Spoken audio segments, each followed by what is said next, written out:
اسلامی تعلیمات پر ایک نظر ڈالیے آپ مثال کے طور پر دیکھیے طہارت کے مسئلے کو لے کر، وضو کرنا، غسل کرنا، غسل کچھ مستحب ہیں کچھ واجب ہیں، لیکن جو 5 وقتہ نمازی ہیں اس کے لیے تو وضو کرنا ہی ہے، لازمی طور پر ہاتھ پیر کا حصہ دھونا ہی ہے، چہرہ صاف کرنا ہی ہے، چہرے کا اندرون بھی صاف کرنا ہے، چہرے کا خارجی حصہ بھی، کان صاف کرنے ہیں، یعنی نظافت لازمی طور پر اس کا لازمہ بن جا رہا ہے، تاکہ اس کی زندگی کا حصہ بن جا رہا ہے۔ میں اسلامی تعلیمات کا ایک ڈھانچہ بتا رہا ہوں کہ کس قدر اس میں یہ باتیں اللہ سبحانہ و تعالیٰ نے رکھی ہیں۔ آپ دیکھیے انسان سوتا ہے بیدار ہونے سے پہلے، بیدار ہونے کے بعد اسلامی تعلیمات کیا ہیں؟ ہاتھ دھونا چاہیے، کسی برتن میں ہاتھ ڈالنے سے پہلے ہاتھ دھو لینا چاہیے، اسلامی تعلیمات بتا رہا ہوں۔ انسان روزانہ اس کا عادی ہو جاتا ہے تو گویا کہ اس کی نظافت کی ضمانت لے لیا ہے اسلام نے، اسلامی تعلیمات کا خلاصہ۔ اسی طرح سے آپ دیکھیے انسان کے سر کے بال ہیں، جسم کے مخصوص حصوں کے بال ہیں، اور یہ جو اطراف ہیں جسے ہم براجم کہتے ہیں، پور، موڑ، ان سب کو دھونے کی تعلیمات دی گئی اسلام میں، بال کو صاف صفائی کے ساتھ رکھنے کی، ترجل، کنگھی کرنا، تیل لگانا، بال کو محفوظ رکھنا، خوبصورتی سے بنانا، گویا کہ اسلام نے نظافت کا، گویا کہ یہ صحت کا راز ہے نا، صحت کا دخل ہے اس میں، کپڑوں کی صفائی کا معاملہ ہے، کیوں؟ اس لیے کہ اس میں صحت کا دخل ہے اس میں۔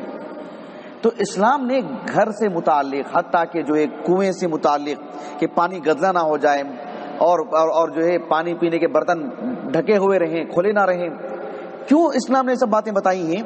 اس لیے کہ ان سب چیزوں کا تعلق ہماری صحت سے ہے۔ بعض اہل علم نے یہاں تک بات کہی ہے، یہ ایک آدھ اہل علم کی بات نہیں ہے، متعدد اہل علم نے باتیں کہی ہیں، قدیم بھی جدید بھی، کہ اسلام نے صحت کا اتنا خیال رکھا کہ انسان کو ایسے کام کرنے سے منع کیا جسے وہ بہت زیادہ تھک جاتا ہے، اتنا نہ چلے، اتنا کام نہ کرے کہ اس کے اعضاء بالکل کمزور ہو جائیں، اتنا کام کرے، حتیٰ کہ عبادت بھی اتنی مسلسل نہ کرے کہ جس سے وہ مریض بن جائے۔ صوم وصال سے منع کیا، بغیر افطاری کے روزہ رکھتے جائے آدمی مسلسل، پوری رات قیام کرنا اسلام نے منع کیا اس سے، کیوں؟ اس میں کئی چیزیں، اس میں ایک بات یہ بھی ہے کہ اس کی صحت متاثر ہوگی، اسلام نے ایسی تعلیمات ہی نہیں دی ہیں جس سے اس کی صحت متاثر ہو جائے، صحت کا اتنا خیال رکھا ہے اسلام نے۔ آپ حدیث میں ہم پڑھتے ہیں سنن الفطرہ، سنن الفطرہ، ناخن کاٹنا، مخصوص اعضاء کے بال کاٹنا اور دیگر صفائی کے جو معاملات ہیں، ختنہ کرنا وغیرہ، سنن الفطرہ کو سنن یعنی یہ فرائض ہیں، عبادات کا حصہ ہیں، وہ 40 دن کے بعد بال کاٹنے چاہیے، اس کے اندر ناخن کاٹ لینے چاہیے، یعنی نظافت کا اتنا اہتمام کہ اس کی صحت باقی رہے، یعنی اسلام نے اس کو واجبات میں سے رکھا ہے، اس کو سنن کہا اللہ نے، تاکہ ہماری صحت متاثر نہ ہو، صحت باقی رہے۔ اہل علم کہتے ہیں، قدیم علماء میں سے بھی بہت سارے، آپ تفاسیر کی کتابیں اٹھا کے دیکھیں، آپ اہل علم کہتے ہیں کہ اللہ سبحانہ و تعالیٰ نے یہ جو بات اپنی شریعت میں بیان کی ہے کہ ایک شخص حالت سفر میں روزہ افطار کر سکتا ہے، ختم کر سکتا ہے، بعد میں رکھ لے، مریض ہے رمضان کے روزے بعد میں رکھ لے، کیوں؟ اس لیے کہ اس کی صحت ضروری، اس کی صحت ضروری، اس کی صحت متاثر نہ ہو۔ کتنی بڑی بات ہے، سبحان اللہ العظیم، کہ رمضان میں روزہ نہ رکھے، اگر وہ حالت سفر میں نہیں رکھ سکتا ہے، مریض ہے نہیں رکھ سکتا ہے، نہ رکھے، کیوں؟ صحت بہت اہم چیز ہے اس کے لیے، صحت کا اتنا لحاظ اسلام میں۔ اسی طرح سے آپ دیکھیے ایک خاتون حالت حیض میں ہوتی ہے، اس پر نماز ہے ہی نہیں، کیونکہ نماز کے لیے طہارت ضروری، اس دوران میں وہ غسل کر کے یا وضو کر کے نماز پڑھے گی، کتنے مضر اثرات ہوں گے اس پر، کتنا نقصان ہوگا اس کو۔ مزید غور کریں گے طبی اعتبار سے جو عورتیں محسوس کرتی ہیں وہ نقصان ہی نقصان ہے۔ اسلام نے صحت کے خاطر نماز تک کہ ان کو اس اسنا میں، اس دوران میں ختم کر دی، روزے کو ختم کر دیا، اور اس کی قضا بعد میں کر لیں۔ اللہ رب العالمین نے صحت سے متعلق اتنا اہتمام فرمایا۔ اللہ رب العالمین نے ایک حج کرنے والے, عمرہ کرنے والے کو حالت احرام میں بھی اگر اسے اتنی تکلیف ہو رہی ہے, کچھ فاسد مادہ نکالنا ہے اس کو, جیسے بال میں نقصان ہو رہے ہیں تو بال نکال لیں, حالت احرام میں بال نہیں کاٹنے چاہیے, لیکن اسے تکلیف ہو رہی ہے اسے بال نکال لیں, لیکن فدیہ دے دے, روزہ رکھ لے, صدقہ کر دے, قربانی دے دے, جانور کی فدیہ دے دے, لیکن وہ اس کو ختم کر دے, اسے باقی نہ رہے. کیوں؟ صحت ضروری. اسلامی تعلیمات کا نتیجہ بتا رہا ہوں میں آپ کو. ایسی بہت ساری چیزیں ہیں اسے اللہ سبحانہ و تعالیٰ نے اس معاملے میں روا رکھا ہے.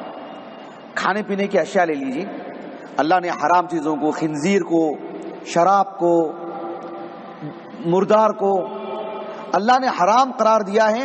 اب تحقیق جاری نہیں ہے, تحقیق بہت ہو چکی ہے اور مزید جاری ہے, بہت تحقیق ہو چکی ہے کہ خنزیر کھانے کی وجہ سے انسان کے اندر کتنے جراثیم پیدا ہوتے ہیں جو اس کے لیے حق میں مہلک ہیں, اس کے حق میں نقصان دہ ہیں, صرف روحانی اعتبار سے نہیں, جسمانی بدنی اعتبار سے بھی. مردار کھانے سے, شراب پینے سے صرف اس کی روح متاثر ہوتی نہیں, جسم بھی متاثر ہوتا ہے.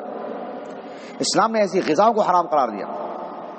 اسلام نے ایسی غذاؤں کو مطلب ابھارا استعمال کرنے کے لیے, جیسے کلونجی ہے, زمزم ہے, شہد ہے, ابھارا, اس کے فضائل بتائے, اس کی اہمیت بتائی اسلام نے, تاکہ اس کے ذریعے سے انسان کی صحت بحال رہے, متاثر نہ ہو.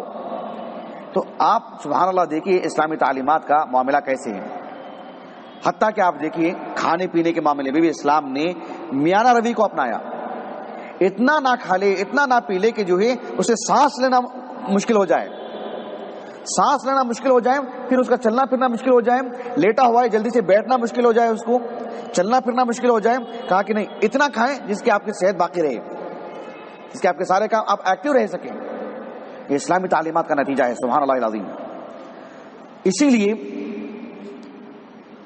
بعض اہل علم کہتے ہیں, یہ بعض اہل علم اس لیے میں کہہ رہا ہوں کہ یہ ایک عالم کا قول نہیں ہے, جمیع اہل علم یہ باتیں کہتے رہتے ہیں.